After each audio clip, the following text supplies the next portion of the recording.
Yeah, finally on the way to Southeast Asia. Never been and I'm so excited. Well, I am here right now, but this is the video how I got there. So our Airbnb in Istanbul, Turkey was quite far away from the airport. So Paul decided to get a hotel room just for one night close to the airport before our flight. The Airbnb we stayed in from January 6th until January 13th, 2025 was in the old part of Istanbul on the European side. I think one of the oldest parts. And during the day, the streets were closed off. So like those pillars came up from the ground. January 13th, around 2:45 p.m., we walked down the street with all our luggage, past those roadblock pillars and waited for the taxi.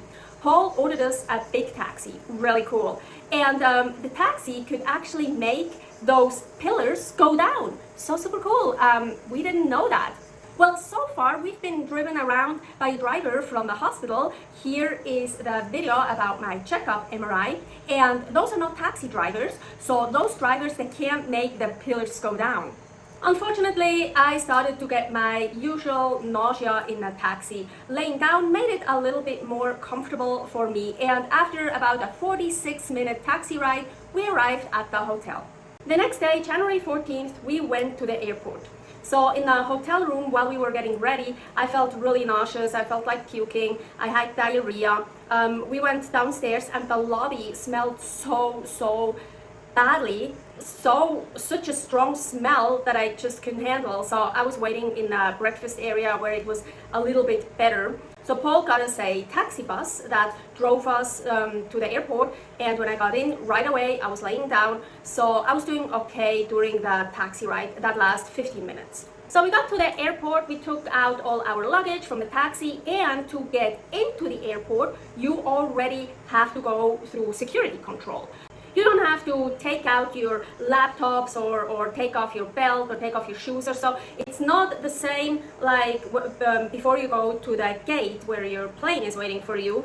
So it's just like already a check. They didn't want to let anyone into the airport without going through that security check. So you just had to put your luggage on this band. It went through the x-ray machine, and we had to walk through. So it was pretty quick and fast.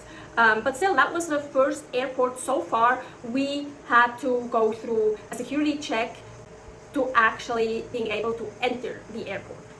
So we did all that, and then suddenly Paul told me, I don't have our tickets.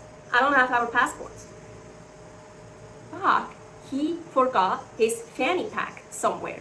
Surprisingly, I stayed calm. So Paul right away called the hotel and said he probably forgot his fanny pack in the taxi. But he didn't, so he called them again and asked if they could check the room we were staying in and the breakfast area. We had an argument earlier. Yeah, it's not fun being called that I'm so darn difficult while dealing with nausea and anxiety. I know that I'm fucking darn difficult. I know that. Do you think I choose to be difficult? Do you think I'm difficult on purpose? No. I don't know why that certain smells and scents make me so fucking sick, give me a headache, and I feel like puking, and that I have diarrhea for a week, and I am in pain, and I didn't do anything wrong. I didn't eat anything I'm not supposed to. I don't know why all this is happening. Well, they did find the fanny pack in the breakfast area. So Paul met the taxi driver outside that brought it over to him, and he promised him to send him $25. Unfortunately, we still couldn't figure out how to send the money, and it's 2 months later now. But we really want to pay that money back. It doesn't matter if it's $5 or $100, we really want to pay that back. Hey, that fanny pack, our passports were in there, our tickets were in there, and then some postcards I wasn't able to send yet, and our cell phone chargers and batteries. So the fanny pack is like super important, well, because of the passports and the tickets. All good. Our adventure could continue. So we brought Fat Boy to check it. That's our big luggage bag, the check-in bag. We checked it in, and then we went through passport control, and then again we had luggage control, and this time we had to take out the computers and take off our shoes and all that, because that was the one to get to the gates. I still felt so nauseous, and on and off I got pains in my stomach area. I filled up all our bottles with water. Yeah, I can't believe it that nowadays you don't get even free water anymore on the airplanes, or at least the ones we took so far. Yeah, I feel like everywhere in the world, drinkable water should be for free for everyone, like air. Yeah, sooner or later they will charge us for air as well, for oxygen. It wouldn't surprise me anymore. We got to our gate around 3:15 p.m. and I finally ate some ribeye. So far I haven't eaten anything on purpose because I was worried it would make me more sick. But eating the ribeye actually gave me a bit more energy, of course, and it made me feel slightly better. We boarded Thai Airways and the safety instructions were quite funny. There was also a camera on the plane, so you could see outside the plane. And apparently I wasn't the only one filming that. Suddenly they started serving food. Food? What? When we were flying from LAX to Gatwick, London with North Atlantic Airways, we didn't get anything. And that was an 11-hour flight. We didn't get shit, nothing for free. And this time, with Thai Airways, that was an 8-hour, 45 minutes flight, we got food. So I chose the beef, Paul chose chicken, but of course Paul ate everything. Of course I got my own pre-cooked food, a Tupperware full of beef, ribeye, bottom round, and a Tupperware full of chicken, mostly skinless chicken thigh and some breast. Oh, and there was also a little water that came with the food. I drank both of them. And they also served coffee and tea. When they came back to collect the trash and the leftovers from the meals and stuff, Paul saw there were bottles of water on the cart and he asked for 2. Water for free. And later on they came with a tray full of cups filled with either water or some kind of juice. Fuck, I wouldn't have to fill all those water bottles at the airport earlier. And then later on they served breakfast.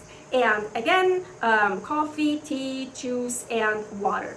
And then towards the end of the flight they served some crackers and cheese. Just how I know it from like 20-30 years ago when I was flying. When it wasn't crazy restricted yet everything and you had to pay for every little thing.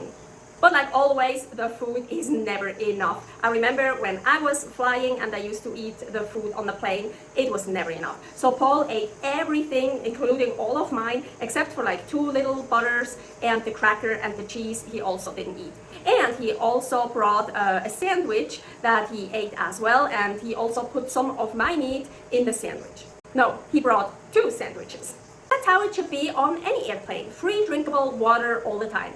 And I would say flights over 6 hours, also free food included. Even though, I couldn't eat any of that food anyways.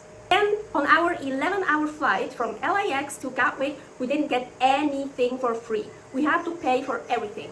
I'm actually starting to be surprised that I could use the bathroom for free.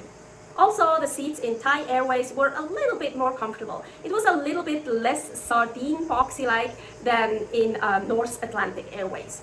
No sleep for me at all. I usually never have time enough on those flights to see all the movies I want to watch because usually they offer quite cool new releases. Well, I managed to watch 3 movies. We got just a little bit of turbulences twice. And of course, exactly those 2 times when they were serving food, or actually after they served the food when people were eating. We landed 16 minutes ahead of schedule on January 15th in Bangkok, Thailand, Southeast Asia. I think since I was a teenager, I always wanted to see that part of the world. And I finally made it. And I'm here now.